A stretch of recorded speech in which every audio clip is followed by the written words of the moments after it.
One of the most limiting beliefs that we can have as adults considering study is that we're just not academic.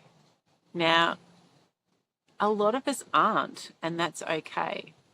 But the thing to keep in mind is that a lot of these stories are things that we've carried from when we were at school. Maybe we struggled, but those old identities aren't serving us when we grow up and when we consider going back to study. But they can still stick around, and they do inform how we show up, how we think about ourselves, and also the effort that we put in.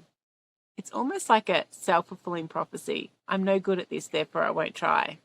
The other thing to keep in mind is that our learning styles do vary. And that's not just things like, am I an auditory, visual, or kinesthetic learner? This is things like, how do I learn best when I'm feeling tired? How do I learn best when maybe things are going on in life? How do I manage my time? How do I manage, even more importantly, my energy levels, my confidence, my emotions? Even though we may not think of ourselves as academic, we often do learn more effectively than when we were children. Our brains may not be as neuroplastic as they used to be, but they still are. And often the goals that we have are so much stronger when we're adults, and the importance of succeeding is so much stronger that we are more likely to succeed. We're more driven. But what we do need to do is understand ourselves and the pressures that we're putting on ourselves and how we can navigate that much more effectively and much calmer. Coming back to our topic, I don't feel academic enough for university. Most of us don't.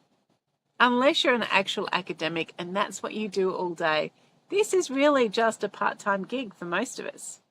But we can learn the skill of academic writing, and there is so much guidance available once you start knowing where to look and how to approach it. And when you do start studying, what you're creating in your first year is so much different than what you're creating when you get to your final year and you have had so much more experience. So just remember, you may not feel academic, but that doesn't mean that you're bad at learning. It just means that you're going to go about it a different way, one that feels much safer, much more in tune with who you are and what you've got on. I'm Tanya Rutherford from Queen Bee Rising.